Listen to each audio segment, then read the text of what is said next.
5300 ఏళ్ల క్రితం మరణించిన వ్యక్తి శరీరంలో ఇప్పటికీ జీవం ఉందా? శాస్త్రవేత్తల తాజా పరిశోధన ప్రపంచాన్ని ఆశ్చర్యానికి గురిచేసింది. యూరోప్లో అత్యంత ప్రసిద్ధి చెందిన ఓడ్జీ ఐస్మన్ మమ్మీలో ఇప్పటికీ సజీవంగా ఉన్న సూక్ష్మజీవుల్ని గుర్తించినట్టు పరిశోధకులు వెల్లడించారు. ఈ పరిశోధనాత్మక కథనంపై సాక్షి స్పెషల్ స్టోరీ.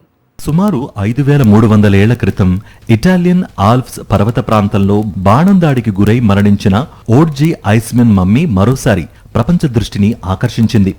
1991లో మంచుగడ్డల్లో కనుగొన్న ఈ మమ్మీపై తాజాగా నిర్వహించిన అధ్యయనంలో ఆశ్చర్యకర విషయాలు వెలుగులోకొచ్చాయి.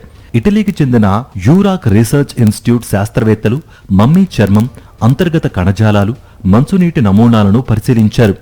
ఈ పరిశోధనలో మమ్మీ శరీరంలో ఇప్పటికీ జీవక్రియలు కొనసాగిస్తున్న బ్యాక్టీరియా, ఈస్ట్ వంటి సూక్ష్మజీవులు ఉన్నట్లుగా గుర్తించారు.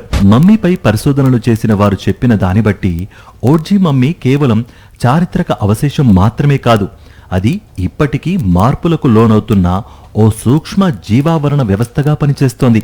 ముఖ్యంగా చలిని తట్టుకునే కొన్ని ఈస్ట్ జాతులు ప్రస్తుతం కూడా పెరుగుతూ తమ పరిసరాలకు అనుగుణంగా మారుతున్నట్లు శాస్త్రవేత్తలు గుర్తించారు. మరో ఆసక్తికర విషయం ఏంటంటే, ఆధునిక మనుషుల శరీరాల్లో దాదాపు కనుమరుగైన కొన్ని ప్రాచీన బ్యాక్టీరియా జాతులు ఓడ్జీ కడుపులో గుర్తించబడ్డాయి. ఇవి వేల ఏళ్ల క్రితం మానవుల ఆహారపు అలవాట్లు, ఆరోగ్య పరిస్థితులపై కీలక సమాచారం అందించగలవని శాస్త్రవేత్తలు భావిస్తున్నారు. అలాగే మమ్మీని పరిరక్షించేందుకు మ్యూజియంలో ఉపయోగిస్తున్న కొన్ని రసాయనాలను కూడా ఈ సూక్ష్మజీవులు తట్టుకుని మనుగడ సాగిస్తున్నట్లు అధ్యయనం వెల్లడించింది. దీంతో ప్రపంచవ్యాప్తంగా పురాతన అవశేషాల సంరక్షణ విధానాలపై కొత్త ప్రశ్నలు తలెత్తుతున్నాయి. వేల సంవత్సరాల క్రితం జీవించిన మనిషి శరీరంలో ఇప్పటికీ సజీవ సూక్ష్మజీవులు ఉండడం శాస్త్ర ప్రపంచాన్ని విస్మయానికి గురిచేస్తోంది.